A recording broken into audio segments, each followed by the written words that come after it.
Okay, I am so honored to be speaking with you today. You may not know about our grassroots nonprofit here in Newbury Park. First of all, I was born and raised here.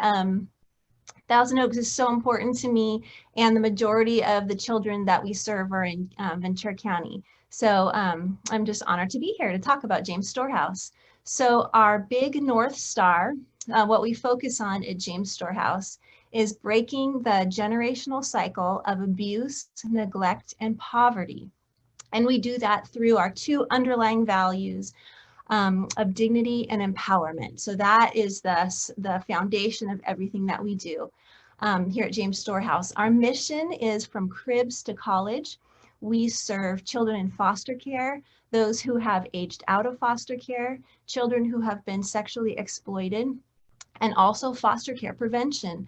We spend a lot of our time now that we have more resources and more community connections working on foster care prevention. What can we do to wrap around families, or what can we do to wrap around those children in order to strengthen them so they don't need to be removed from their families? And we do that by easing transitions and improving living conditions. So just to give you a little scope of what we did last year, we were able to serve 8,778 children. So we're averaging about 732 children a month that we were able to serve. It's incredible. It is our joy to get to do this. First of all, I'll start with our resource center. We are located here in Newbury Park in the Newbury Business Center. And our resource center is our hub. So we have 3 free boutiques where those in foster care or those who've aged out, families at risk of losing their children, those who've been rescued from sex trafficking, they come here and they receive everything they need. If a child is removed in the middle of the night, they are rescued in whatever that they're wearing. And so they have no belongings. And so we provide a week to a week and a half's worth of clothing, underwear, socks, shoes, backpacks, school supplies, toiletries, anything that they're needing to stabilize. We also have in our warehouse furniture, baby gear, diapers, kind of anything you would need if you were to receive a baby or a child or a teenager and they have no belongings. What would you need to get started? So there is a gap in the foster care system, so children cannot be placed into a safe and loving home without certain items in the home already waiting for them. And so that's where we've come in and we fill that gap. We provide these items at no cost so that foster families and relative caregivers, neighbors, aunties, and uncles who are willing and ready to receive these children and to give them a safe and loving home, but don't have the finances to go buy 2 bunk beds, 4 mattresses, sets of bedding, dishes. It's very costly. So we provide those things for free. And we receive these in-kind donations and monetary donations Tuesdays and Wednesdays at our warehouse, at a resource center from 10 a.m. to 12 p.m. And we have on our website and our social media the items that we take, things like gently used kitchen items, bathroom items, bedroom items, gently used and new clothing, items like that that help stabilize a family or help place a child into a home.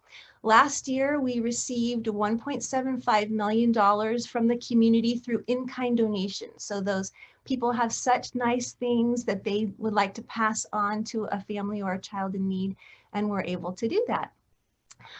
We also use our resource center as a place for life skill classes. These youth are wonderful and resilient.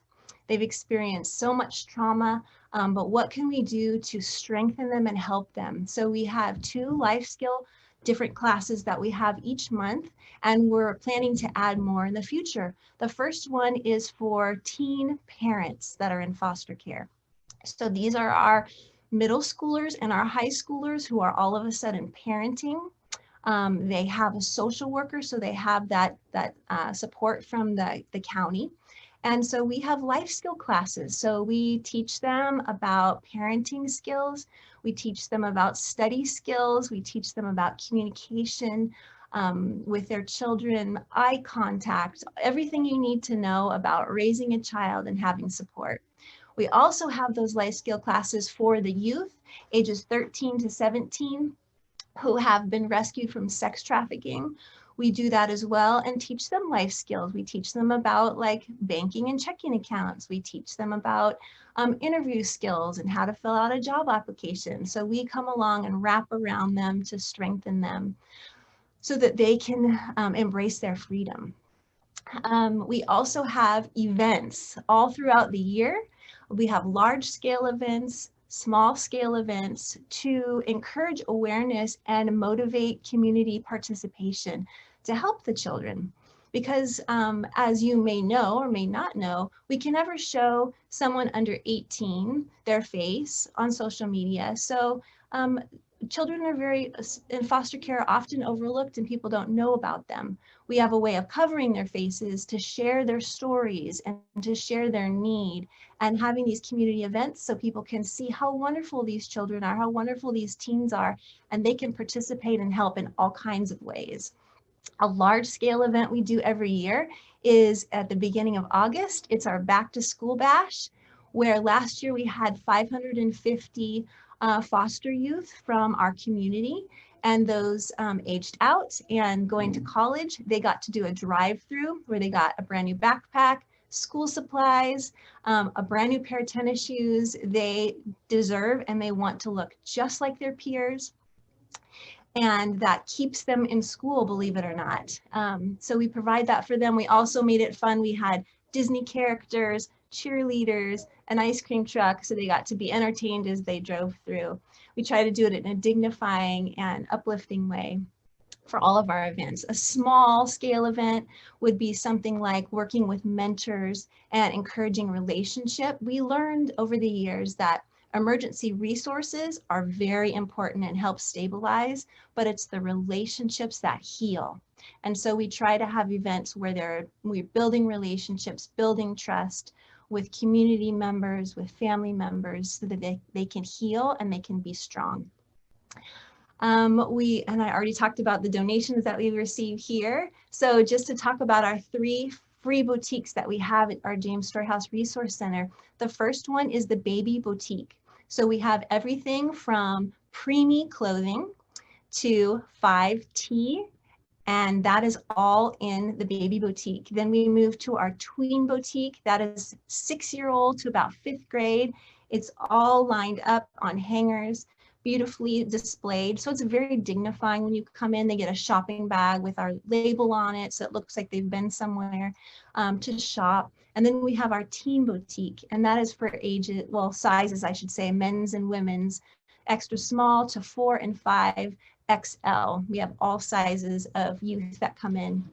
And we make sure at our resource center that it looks beautiful, even down to the soap in the bathroom. We choose the nicest things so that all the details show that they are worthy of care, they are worthy of love, and they matter. I wanted to just quickly go over, let's see, 1, 2, 3, 4, 7 program highlights, just so you know, like some highlights of what we provide for these youth and families. The first one is apartment setups. So when youth age out at 18, they have no family, they usually have no community connections, and they become homeless within weeks. And these are wonderful youth, through no fault of their own, have found themselves in foster care.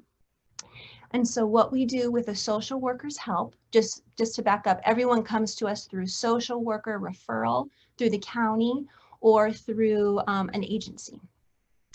So for apartment setups, over the last 2 years, we have had the privilege to set up 78 apartments for youth that are aging out, or they're for parents reunifying with their children and they need help stabilizing as they've been reunited. We also have baby showers. We do this all the time. Social workers will send us those referrals. And these are teens that are in foster care or at-risk teens with no resources. They are having babies, and we meet them at the baby shower. And we have their list of the things that they need, they think they need. We also know what they need if they don't know. And we provide all of it free of charge. We are their safety net. We are their safe place. They know where they can come if they are fed up and they don't want to care for their child anymore. We are here for them. We've had youth, a 16-year-old at a baby shower. This is a group baby shower. She was 16, brought her newborn. The newborn still had the umbilical cord. And she was exhausted and tired and didn't have any connections with anybody to help her. So she handed her baby to a volunteer and left. And so this is the kind of help that we need all the time, are volunteers that will love and care for these youth and show them what to do. So we had the youth come in, come back. We wrapped around her and helped her to learn what it was like to care for her baby, to show her how to take off that onesie, how to listen for those cries. What do they mean? This is a hunger cry. This is a tired cry. And just teaching her that she can do it, and she has a network of people around her. So that's the reason and the motive behind these baby showers. We come along those baby daddies too, and we encourage them. They're pretty rare. And so we just adore them. We want to empower them to care for their families that they've created. Another thing that we do here at James Storehouse is we work with a work experience program, and we employ youth so that they can have work experience. If you've ever worked with foster youth or trafficked youth, you will know they come with multiple layers of trauma. And so we are trauma informed here. We know what happens to the brain when you've experienced neglect and abuse or trafficking. So we know how to work with these youth. We know how, when they don't show up for work, we have to hold them accountable. We talk about attire. How do we dress at work? Boy, do I have some stories. So we wrap around these youth and we help them be successful. We teach them front office, we teach them warehouse, so that when they go to find a job, they have experience, they have confidence, and they practice their life skills of showing up on time, being dependable. Another program that we have is our transportation program. A youth, through a social worker's referral, can apply for one level of 3. The first one is a bike, a helmet, and a lock. A lot of the times, all the youth are ready for is the responsibility of having a bike. They're not ready for the financial responsibility of owning a car, but they need to get to work every day, and they need to get to school every day. So we will provide that for them. They can apply for a bike, a helmet, and a lock. Another level of the transportation program, they can apply for a general car donation. So these youth that will qualify for this are working or going to school, and show that they have the financial means to be able to care for repairs and pay for gas and for insurance. And so we have the community that donates the cars. So we connect the community members who have a car to donate to help a youth with the youth in need, and we make those matches. We've done we've made those matches about 6 or 7 times just in the last year, which is super fun. And the third level of the transportation program is a savings matching program. So we have a youth right now who is 20 years old. He just got his license, but he has been saving for 3 years, and he has $5,000 in the bank. And he's applying for the savings matching program. Very responsible young man who's aged out, and we have a donor that will match his savings. So now, instead of $5,000, he now has $10,000 to buy a gently used car. So he can get to work, he can get to school. He just got a job, $18 an hour full-time, being a painter. So we help these youth transition and become successful. One more program is our brand new transitional housing program. So as we talked about before, youth age out, they have no housing. It's very hard for a youth to find a place to rent. They end up with very shady landlords because they can't afford a better place, and no one will rent to them. We ran into the same situation. No one would rent to us so that we could sublease to the youth. And so we have a donor. He said, I will buy a house that you can rent from me, and we can have this housing program. So our house opens up April 1st. We are in the process of finishing up renovations and furnishing it. So it's in Ventura, near the college and close to jobs. And so this is for AB 12 youth. So these are youth that have decided to stay in extended foster care to receive a stipend. That in order to stay program compliant, they must be doing something full-time, either full-time work, full-time school, or a combination of the both. So we have room for 3 youth between the ages of 18 and 21, 3 girls that we're taking applications for. The home opens April 1st, and we're super excited about that. And the last program highlight is our open table mentorship model. So this is a beautiful, beautiful program. We use our social capital and our community connections to help these youth reach their goals. So we have 1 youth and 6 to 8 community members, and each one has a different role, and they meet 1 hour once a week for 1 year.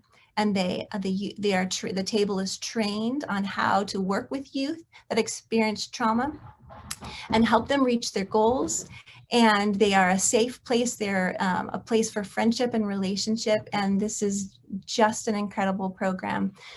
So those are the highlights of James Storehouse. We would love for you at any point, just come and take a tour, see what we do, meet some of the kids, meet our staff and volunteers. We love Conejo Valley, and we love just to be leaders here and serve the best way we can. Thank you.